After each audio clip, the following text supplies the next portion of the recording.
Bonjour à tous, c'est Claire et bienvenue dans cette vidéo où je vais vous présenter un jeu très original, en fait deux jeux, qui s'appelle le Mage Cards. Donc ce sont des cartes du mage et donc c'est un jeu avec deux parties.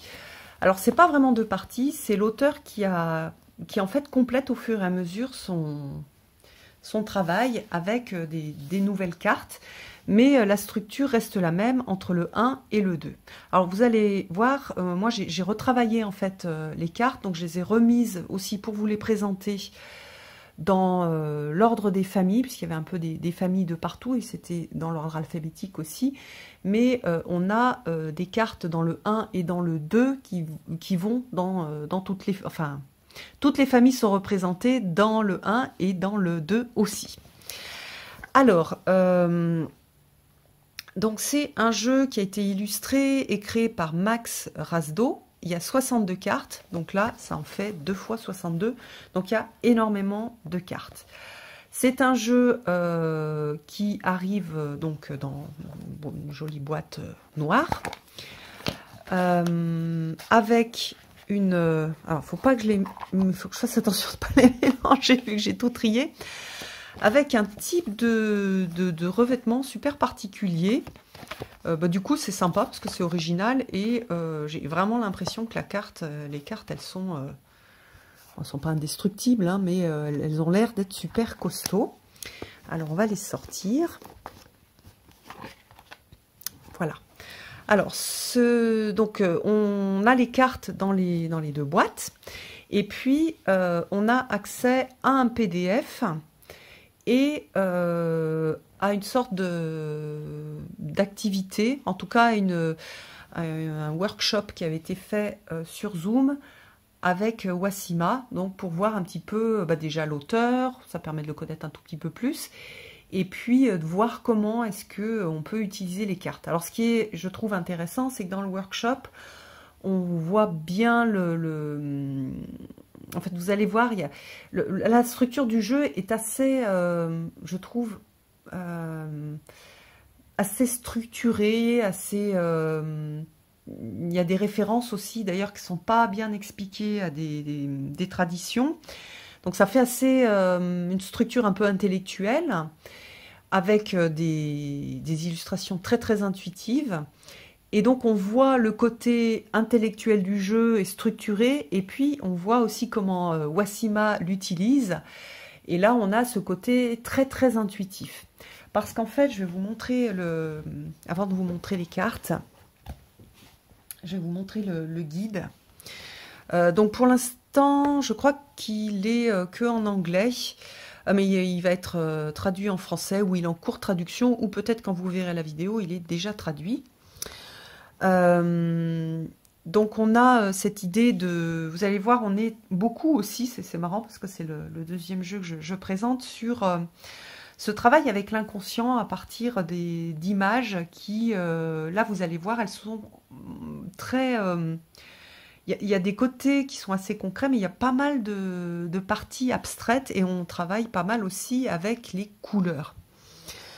Donc, au niveau de la structure, on va avoir des dieux et des déesses, des demi-dieux et des demi-déesses, des aspects. Donc là, il explique un peu ces familles, des êtres, des mages et des spells, des sorts en fait.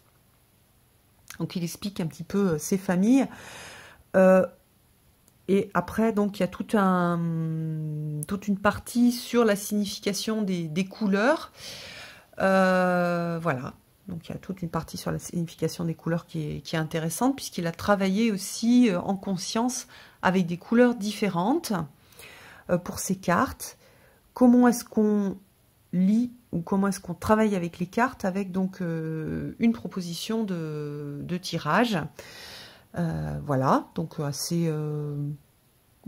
on va dire le self, le soi, une carte qui représente le soi, une carte, l'outil qu'on va pouvoir utiliser, une troisième carte, le but, et la dernière, non, pardon, il y a le but avec, et puis l'obstruction, voilà. ce qui empêche d'avancer. Donc c'est pareil, c'est un tirage, je trouve, qui est super intéressant. Voilà, après il propose des choses, enfin en tout cas il aborde des choses sur le travail rituel, sur le travail avec le soleil ou la lune, les cycles de soleil ou de lune, des choses plus créatives, et après il y a la description des cartes.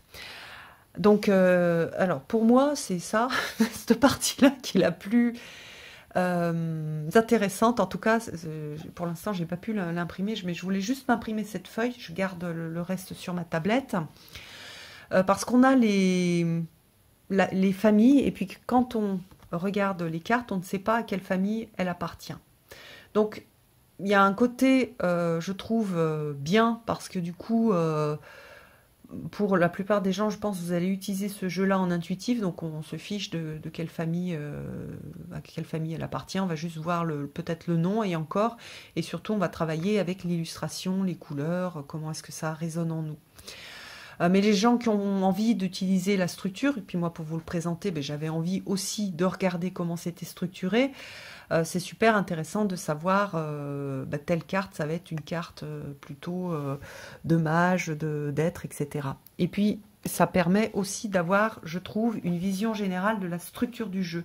C'est pour ça aussi que je trouve que c'est intéressant, parce qu'on comprend un peu mieux la structure du jeu, on voit qu'est-ce qu'il y a dans la famille des mages. Donc, par exemple, il y a la witchcraft, en fait, celui qui va faire ce travail de sorcellerie, le travail d'alchimie, le travail de divination, le travail de magie, la magie, on va dire, du petit peuple, ou plutôt liée à la terre, et puis la magie noire. Donc là, vous voyez que je trouve que c'est la famille qui est la plus accessible, enfin la famille des mages, c'est ce qui est le plus accessible.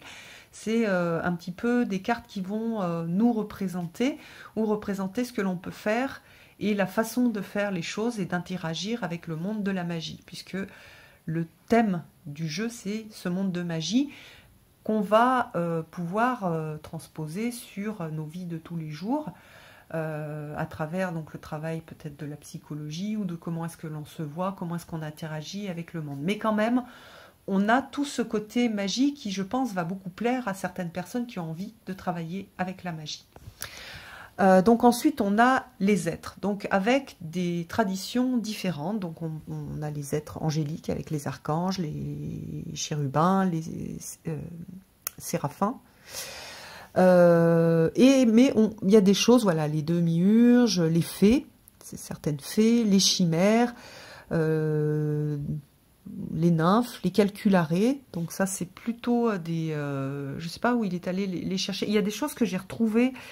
En fait, on retrouve des choses dans la fantaisie, dans les peuples du Nord, dans les traditions grecques aussi. Je me rappelle plus où est-ce que il y avait un... Le golem, c'est plutôt les traditions juives. Donc, il est allé, en fait, il a puisé dans plein de traditions magiques différentes. Et donc, on a tous ces êtres qui sont là, qui peuvent être des aides ou des indicateurs. Comme par exemple, là, on a cette idée de la pierre qui permet la pierre de calendrier. Voilà, pierre de calendrier. Alors, est-ce que je vais trouver le nom en français ? Bon, on le verra tout à l'heure. Donc cette idée de temps, est-ce que c'est bien le bon moment, etc. Donc on a des êtres qui peuvent être des êtres qui vont nous aider, ou des êtres qui vont nous donner des indications pour nous aider à comprendre comment un petit peu, soit pourquoi ça fonctionne, certaines choses ne fonctionnent pas, ou des conseils. Donc après on a des dieux et des déesses. Et après, des demi-dieux et des déesses. Alors, les dieux et les déesses, on a des dragons, des dieux de la conscience, du temps, des dieux métaphoriques, de l'océan. Donc, c'est pas trop les dieux qu'on a l'habitude de voir, mais on va retrouver l'eau, la terre, le feu, le vent, la glace aussi.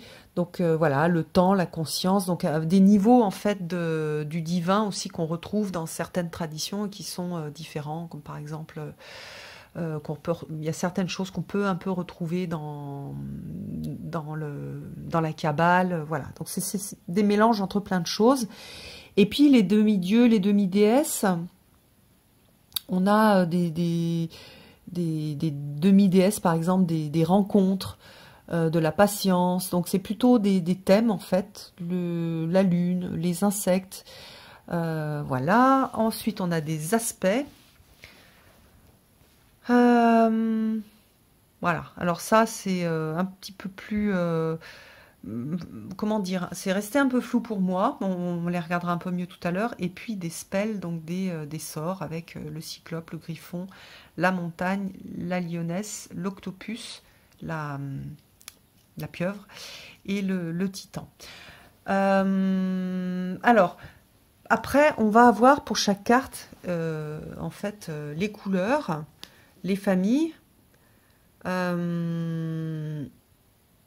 et un tout petit texte. Et je trouve que il n'y a pas assez, en fait, dans ce texte pour... c'est-à-dire, pour moi, aujourd'hui, avec ce petit texte, c'est pas suffisamment détaillé pour pouvoir travailler avec. Moi, j'ai beaucoup travaillé avec les images. Donc, j'ai pas mal travaillé avec les images. Franchement, elles sont super. Et pour travailler sur les rêves, par exemple, c'est génial. Pour aussi, on peut aussi éventuellement faire de la magie en travaillant avec les mages ou avec certains thèmes. Donc là où j'ai tout mélangé, mais les familles, je les comprends pas toujours toutes. Et il manque des choses en fait pour travailler avec sa structure. Alors je sais qu'il est en train de détailler justement son livre. Je pense qu'on lui a peut-être déjà fait la remarque. Et peut-être que pour lui c'est évident, mais par exemple... acéphalie, il y a quand même la description, voilà, donc l'acéphalie, c'est une création tulpique, donc ça va pas parler à tout le monde, qui représente un être humain, mais qui a perdu son humanité. Donc en plus, franchement, il y a une grande richesse, c'est hyper intéressant. Donc il n'a pas de tête, il attend d'être terminé, en fait, et il va chercher qui il est, sans la direction d'une image.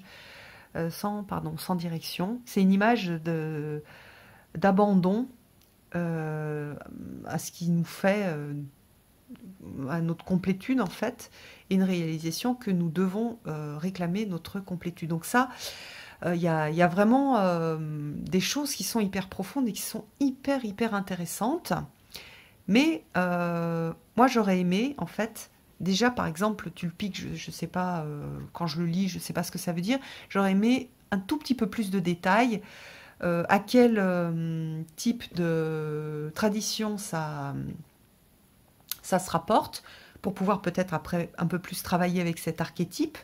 Parce que franchement, il a vraiment... il y a vraiment un super boulot qui a été fait et il y a une grande richesse dans ce jeu-là. Il y a plein de possibilités de travailler en intuitif, de travailler plus au niveau intellectuel comme ici, en guidance. Il y a des propositions qui sont vraiment chouettes. Donc moi, j'aurais rajouté, par exemple, sur des mots ou des choses qui sont un peu plus...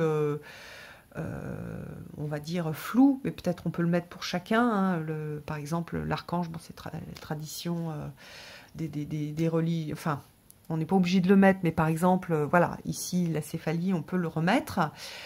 Et puis, quelques mots-clés, par exemple. Moi, je rajouterais ça, et je pense que ça ferait quelque chose de plus accessible, sachant que la personne irait voir d'abord les mots-clés et après pourrait lire pour englober un peu mieux, pour mieux comprendre la carte.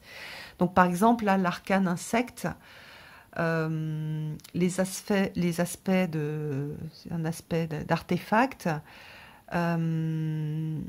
C'est tellement intelligent tout ce qui est dit dans les cartes, c'est tellement intéressant que vraiment, si ce jeu vous intéresse, je vous invite à quand même prendre le temps d'aller lire ce qui est écrit parce qu'il y a une grande puissance dans le jeu et ne vous attardez pas au fait que peut-être vous ne savez pas pourquoi telle carte fait partie d'une famille plutôt qu'une autre.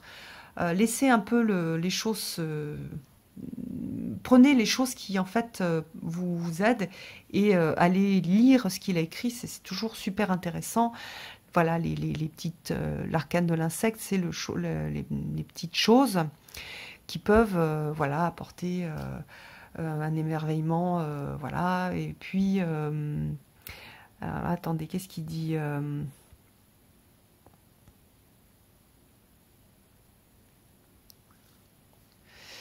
Oui, c'est très. Il y a un côté extrêmement mental, il y a un côté très poétique. Donc, pour moi, ce jeu, c'est un jeu qui est un mélange entre bon, une structure à partir des traditions anciennes, des choses qui ont été additionnées, je pense, qui sont liées à sa pratique à lui, un sentiment, un grand, comment dire, une grande ressenti lié à la magie et comment est-ce que on peut utiliser la magie dans son sens très large du terme, c'est-à-dire la magie de la nature, comme moi je peux le faire avec mon interaction avec les fées, avec les êtres féeriques, avec le côté du divin, de la magie, ce que l'on peut apprendre à travers, comme ici, à travers le travail avec des êtres de la nature. Donc un côté voilà, de la magie, du divin, de partout, c'est-à-dire du haut jusqu'en bas, jusqu'au très incarné, jusqu'au divin très incarné, quand on va regarder un insecte, jusqu'aux anges qui ne sont pas dans le, on va dire, dans ce monde du visible, au niveau des, on va dire, au niveau des longueurs d'onde.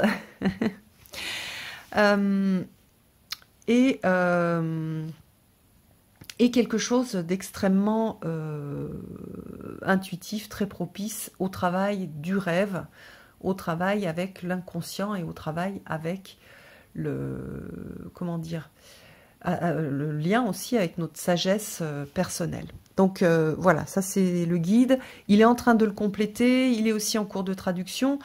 Donc, si vous l'avez, je vous invite à le mettre sur une tablette ou sur l'ordinateur. Comme ça, s'il n'est pas encore en français, vous pouvez sélectionner et puis copier. Et puis, vous allez le mettre dans Google Trad. Et puis, vous avez la traduction. Donc, puis le texte est pas... Les textes sont pas très longs, mais parfois, ils sont un petit peu compliqués.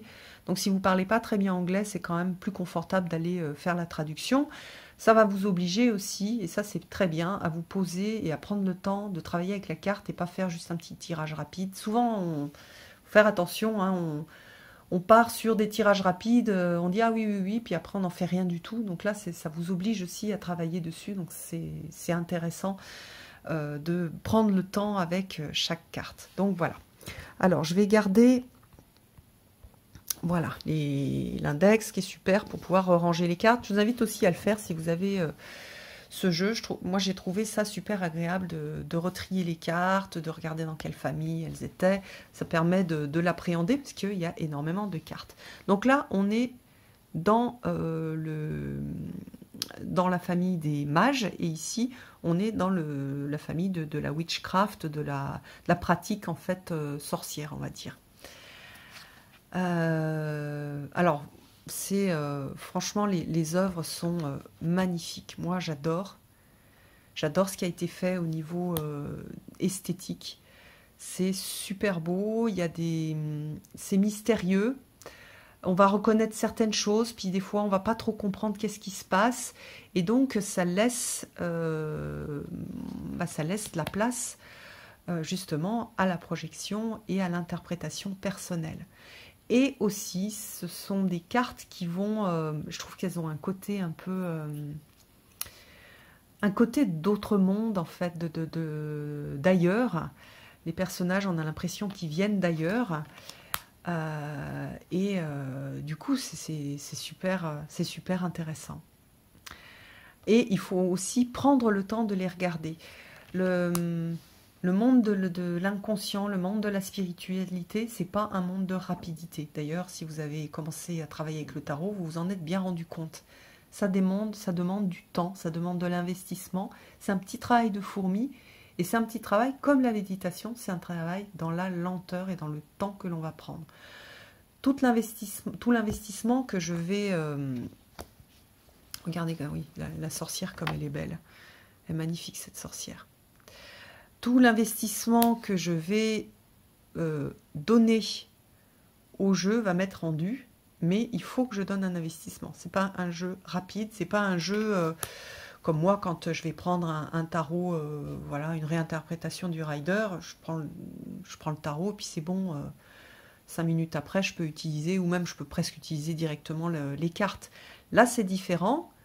C'est une structure, une façon de faire que j'ai pas encore étudiée. Le Rider, c'est parce que j'ai beaucoup bossé dessus que c'est comme ça. Sinon, au début, c'était pas comme ça, et le Marseille non plus. Voilà, je tiens à le préciser aussi. C'est aussi parce que j'ai investi du temps, de l'énergie, de l'amour dans les cartes que j'ai tout ce retour aujourd'hui. Et je l'ai pas investi que en regardant des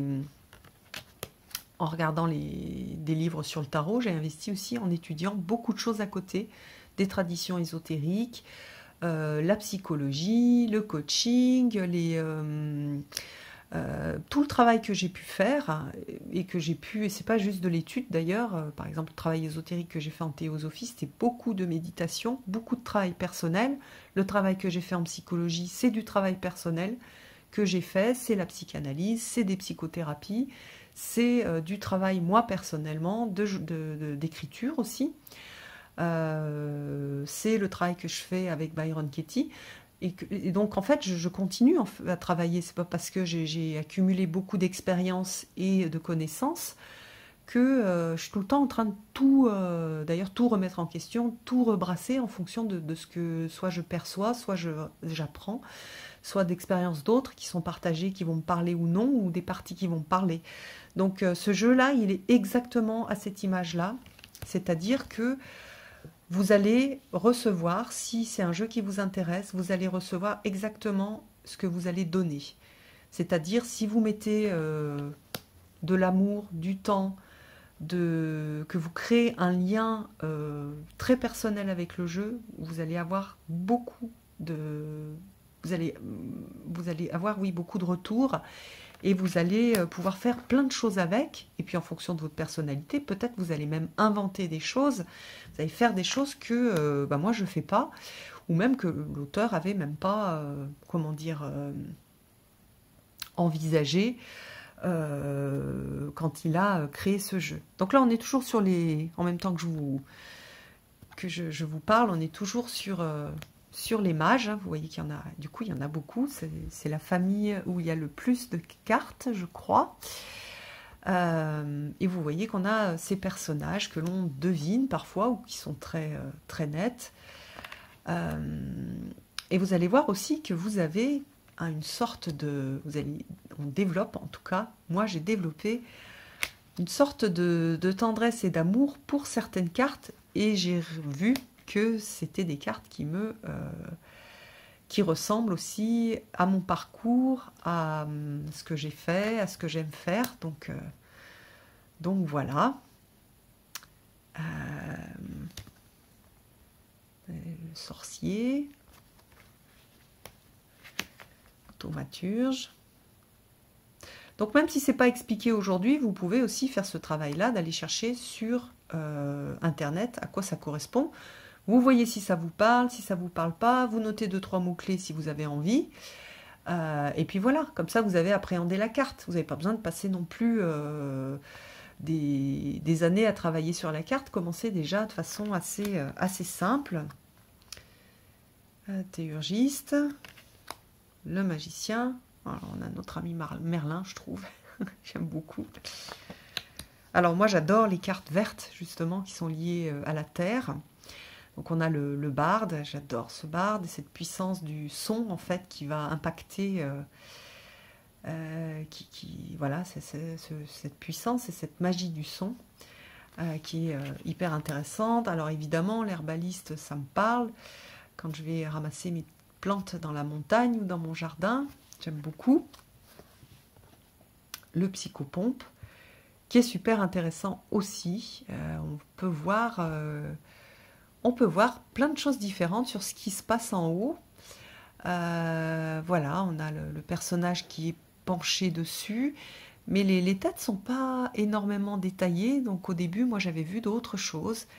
Donc on a quelque chose, je trouve aussi très intéressant. on a une sorte de rivière de feu, on a l'eau, on a la lune. Même chose que sur les cartes, le tarot onirique que je vous ai présenté. En tout cas, j'ai fait la vidéo juste avant, donc je pense que je vais le publier avant.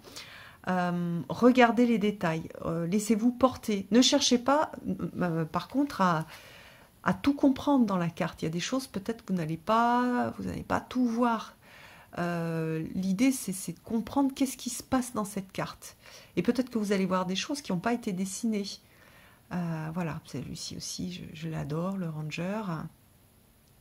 Vous voyez, il y a le loup qui hurle à la lune, il y a le cerf, il y a les animaux sur lui. Il y a cette idée aussi qu'il éclaire le chemin. Donc, on peut énormément travailler à partir de cette carte en regardant tous les petits détails.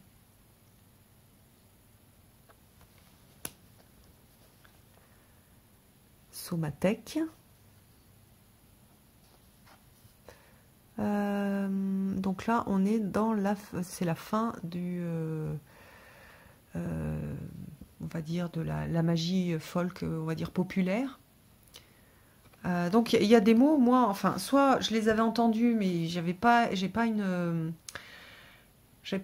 compréhension hyper précise. J'ai entendu, je vois à peu près ce que c'est, mais c'est flou. Et je suis allée voir. Et puis d'ailleurs, il y en a plein sur lesquels j'ai oublié ce que j'ai lu. Mais quand même, je trouve que c'est intéressant d'aller voir ce qui est, le lien. Et ça aurait été bien qu'ils mettent 2-3 mots dessus dans son guide. Le nécromancien. Alors c'est intéressant parce que le nécromancien, on a une sorte de...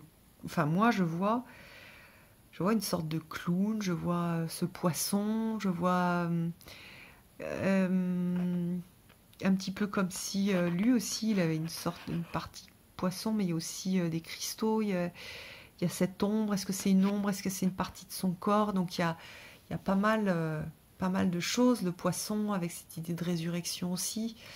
Laissez-vous porter par ce que vous connaissez et par vos traditions. Donc l'occultiste. L'ophite. Cette carte, elle est magnifique. Elle est magnifique. Moi, je vois un cœur, je vois le serpent, je vois des choses qui sont des choses plus... je ne sais pas quelle était son intention exactement, mais plus quelque chose de chrétien. Et puis l'ouroborite et le travailleur de l'ombre. Voilà. Donc ça, ce sont des cartes, je trouve qu'on peut pas mal utiliser aussi dans... Enfin, d'ailleurs, les autres aussi, hein, mais si on veut faire du travail de magie, un peu de cérémonie, de rite, pour amener quelque chose à soi. On peut... par exemple, prendre une carte pour se représenter. Par exemple, si moi je veux développer mes capacités de travail avec les herbes, je vais prendre la carte des herboristes, de l'herboriste. Je vais prendre par exemple certaines cartes de fées, de dryades. Je vais prendre, je sais pas, en fait, c'est un petit... Oui, le demi-god, le demi-dieu insecte. Parce que les insectes sont sur les plantes. Je vais regarder un petit peu qu'est-ce que je peux, dans cette petite trousse à outils de magicien, qu'est-ce que je peux mettre comme carte pour faire mon rituel. Je vais choisir mes bougies en fonction des couleurs qui sont associées aux cartes. Bon, certainement là pour l'herboriste, quelque chose une bougie verte. Et peut-être une bougie blanche si je veux rajouter des énergies lumineuses dans ce travail avec les plantes. Et donc voilà, je vais choisir 3 cartes, je vais mettre des bougies, je vais mettre des plantes autour, je vais peut-être le faire plutôt dehors, et je vais écrire un tout petit texte où je vais m'adresser à soit à des dieux, des déesses, à Cernunnos, à la déesse mère, à la grande déesse... et je vais écrire un petit texte. Voilà. Donc, c'est un petit peu comme ça que je pense l'utiliser si je fais des rituels avec. Pour l'instant, je l'ai plutôt utilisé en travail psychologique, puisque je suis pas mal là-dedans Voilà, j'aime beaucoup. Regardez le chérubin. Donc, c'est pas des représentations kawaii, on est plus sur ce travail de la couleur. Et donc, le travail se fait pas juste au niveau mental, au niveau, comment dire, des remontées de l'inconscient, on va dire à travers des mots. Les couleurs ont une grande importance. Et vous voyez la dryade, elfe, ici. Les couleurs ont une très grande importance sur cette perception, et donc on a un travail magique qui se fait à travers les couleurs, puisqu'il a travaillé ce côté de la couleur, et c'est voilà, du coup c'est un jeu, je trouve, aussi qui est un jeu énergétique qui va vous aider à travailler sans que vous en ayez l'impression, à travers ces couleurs dans lesquelles vous allez baigner, ou dans lesquelles vous allez vous sentir plutôt bien ou plutôt pas très bien. Donc il y a aussi ça qui va jouer. Donc ça c'est la partie de ce que je vous disais du calcul. Donc voilà, une sorte de cadran solaire, une sorte d'horloge. Donc c'est cette idée de temps qui est déclinée en voilà, en trois parties, donc trois façons quelque part de se relier avec le temps. Alors, au début, j'ai été surprise sur les ectoplasmes, mais je les aime vraiment bien. Puis, je sais pas, il y a quelque chose qui me parle, que j'arrive pas à formuler. Je sais pas pourquoi. J'aime beaucoup ces trois cartes d'ectoplasme. Un peu ces parties, ces boules de magie un peu libres. Regardez comme c'est beau. Nixie, j'adore cette carte. Elle est magnifique. Les cartes sont vraiment belles. La Selkie, j'adore aussi. Hein. Alors évidemment, je suis contente qu'elle y soit. Donc il y a des archétypes avec lesquels j'ai l'habitude de travailler. Donc dès que je les vois, je sais tout de suite ce que ça peut signifier. Je fais des liens. Puis d'autres, comme je vous le dis, pas du tout. Là, c'est beau, Triton. C'est tellement beau. C'est une beauté au-delà de... Au-delà l'idée, c'est pas de faire une représentation qui soit fidèle à la réalité. On est vraiment dans un monde un peu de rêve où tout est pas proportionné, tout n'est pas... Oui, il y a le géant, l'ogre. J'aime bien parce qu'on travaille aussi avec les contes à travers ces cartes-là. Donc je disais, tout n'est pas proportionné, tout n'est pas... comment dire c'est pas du réaliste, on est sur quelque chose de suggéré. C'est pour ça aussi que ça va bien pour le travail avec les rêves, que je vous ai montré dans la présentation du tarot onirique. Ce travail de rêve, vous pouvez le faire tout à fait avec ce jeu-là. Voilà, donc là ce sont des nains. En plus, toutes les personnes qui ont beaucoup travaillé, qui se sentent bien dans les mondes un peu de fantaisie, c'est un jeu qui pourrait pas mal vous plaire. Voilà, ça c'est le niveau le plus incarné du dragon, le Drake. Le dragon à deux têtes. Et puis le dragon... le dragon, donc là on a vu les mages et les êtres. On va regarder... alors, est-ce que je les ai tous montrés? Là, ce sont les cyclopes. Je crois que cette carte, ce sont les aspects, en fait, ici. Donc, le cyclope. Et donc, ces cartes d'aspect, elles sont en rond, donc elles sont différentes. C'est un petit peu... il y a aussi, je trouve, au niveau symbolique, comme s'il y avait une sorte de jumelle ou de loupe, quelque chose qu'on va regarder à la loupe. Donc il y a plus quelque chose de général sur les autres. Et ici, une sorte de loupe ou de longue vue qui est appliquée. Regardez comme c'est beau. C'est magnifique. Chaos de miurge. Là, donc on travaille avec les insectes. Vous savez que moi, je bosse pas mal avec les animaux et entre autres avec les insectes. Je les trouve passionnants et ils ont des messages qui sont souvent très pertinents quand il y a un animal qui nous agace, il est hyper intéressant. Il vient nous apporter un petit message et il nous parle de nous. Donc voilà. Donc voilà, on a quand même du coup des mots assez mystérieux. Alors parfois non, hein, la tête de Médusa, ça tout le monde, ça va parler certainement en tout cas à beaucoup de gens. Mais on a des choses souvent avec des noms un peu bizarres.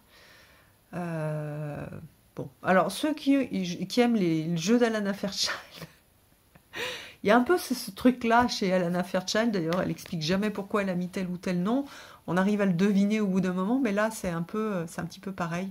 Et moi, j'aurais bien aimé avoir juste tout petit mot sur ce que c'est, d'où ça vient et pourquoi est-ce qu'il y a, pourquoi il y a eu ce choix-là. Alors souvent il y a une petite explication, mais il manque, voilà, ça manque un petit peu de détails, mais je vous le redis, il est en train de retravailler son bouquin, donc il y aura ces détails plus tard. Et je pense que vous aurez accès, si vous achetez le jeu aujourd'hui, vous aurez accès de toute façon au PDF en anglais en français quand il va sortir. Et puis au retravail du jeu. C'est super beau ça, le troll sédimentaire. J'ai pas forcément, par exemple sur ces cartes-là, besoin de savoir pourquoi est-ce que c'est un troll. J'ai cette idée de sédiment, et donc il y a quand même pas mal d'infos à travers cette idée de sédiment, plus l'illustration. Donc celui-là, ça va. Ici, bon, je sais pas, Santa Nazoa, je sais pas, on va regarder. On va regarder pour cette carte-là. Comme il y a beaucoup de cartes, même si j'ai travaillé avec, je suis très très loin de connaître très bien toutes les cartes, mais j'avais pas envie de vous faire l'idée, c'était pas de vous faire la review dans un an. Alors, je vais le lire d'abord. Il est dit qu'un mollusque machinique est venu à moi.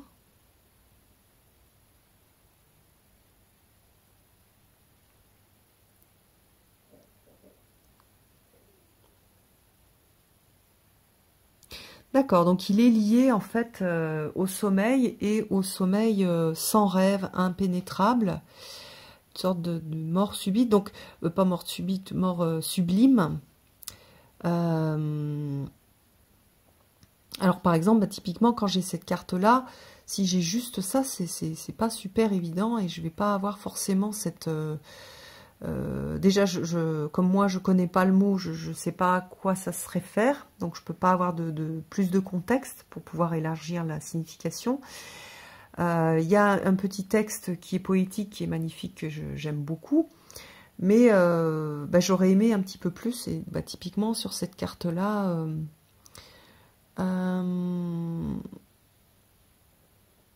il y a cette idée de sommeil sans rêve, donc il y a cette idée aussi d'être coincé dans un sommeil sans rêve. Donc on peut après peut-être l'étendre. On voit que comme c'est dans un rond, on a peut-être aussi cette idée de blocage. Donc par exemple cette carte-là, je vais le lire, je vais voir si le sommeil sans rêve, ça peut me parler, peut-être le sommeil sans rêve, donc du coup j'ai laissé un peu tomber mes rêves, je ne rêve plus, il va falloir un peu que soit que je me réveille, soit je retrouve des rêves, et ici je vais regarder, je trouve que c'est, selon la question que je vais poser, je vais voir quelque chose de chouette ou quelque chose qui est plus difficile. Donc, en fait, typiquement sur cette carte-là, je vais mélanger un peu d'inspiration poétique, pardon, un peu d'inspiration, on va dire, intellectuelle à partir de ce qui est écrit. Je vais peut-être aller faire une recherche sur Internet pour voir si ça correspond à quelque chose. Je pense, hein, parce que chaque fois que j'ai fait des recherches, je suis tombée sur des explications. Donc, j'ai trouvé... Et je vais me le faire aussi, j'ai énormément complété avec au niveau comment est-ce que ça résonne en moi, quel type de sagesse ça peut m'apporter ou quel type d'information sur ce qui se passe pour moi. Voilà. Vous avez vu comme c'est beau, j'adore ces couleurs. Alors, la place de l'absurdité, le héros, j'essaye, il faut que j'avance un peu plus vite parce que la vidéo va être trop longue. Et là, elle a déjà coupé parce que j'avais plus de place sur mon téléphone. Donc voilà, il y a beaucoup de cartes. Donc je vous les montre un peu rapidement. Je vous montre celles que je trouve super jolies, comme celle-ci. Ça permet aussi, je trouve, ces cartes de mettre un peu de blanc, de mettre en valeur certaines choses. Oh, regardez comme elle est belle celle-là. Je trouve vraiment super touchant le travail qui a été fait. C'est un travail à l'encre. Donc on a voilà, un dessin à l'encre et après des couleurs. Alors, demi-dieu de la mer. Voilà, les demi-dieux, eux, ils sont entre les dieux et nous. Sorte d'intermédiaires qui sont capables de comprendre en fait les deux. Alors ici, on a les dieux. Donc les dieux, ils sont plus... ils sont plus larges en fait. On a besoin en fait de donner plusieurs coups d'œil pour pouvoir les comprendre ou les capter dans leur entièreté. Et regardez là comme c'est beau. On a la terre, on a une porte, on a... C'est magnifique. La déesse.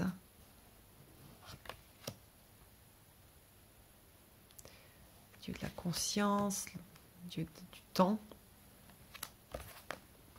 du vent. Métaphorique. Et puis on a les sorts. Mais les sorts, c'est pas vraiment des sorts en fait, c'est plus aussi des thèmes. C'est tout des... Je trouve que c'est sympa au niveau de l'illustration, ils sont en noir et blanc, puis on a une petite... un petit rouleau qui a l'air d'être un petit rouleau avec une écriture, puis vous voyez ici, il se transforme en serpent. Ou en tout cas le serpent l'avale, donc pas mal de choses aussi à voir. Donc la lionne, le griffon, le titan, les cyclopes et la pieuvre. Donc voilà, je ne vous ai pas montré le dos. Alors, on a un dos avec de la couleur pour aussi montrer cette importance de travail avec la couleur. Donc voilà, alors en résumé, moi c'est un jeu que j'aime beaucoup, hein. J'adore en fait les représentations graphiques. C'est un jeu que je trouve super bien pour faire plein de choses en fait. Il va vraiment s'adapter à votre façon de travailler, mais c'est un jeu qui va vous demander de vous impliquer. Donc si vous voulez juste recevoir un jeu, puis tirer tout de suite une carte, et puis juste comme ça, c'est pas... ça peut être en inspiration poétique pour les gens qui travaillent avec les mots et la poésie, et juste le ressenti. Mais il faut, voilà, faut l'aimer en fait, ce jeu. Il faut lui donner de l'amour si vous voulez avoir en retour des choses intéressantes. Voilà, pour ce jeu, c'est plus particulièrement vrai.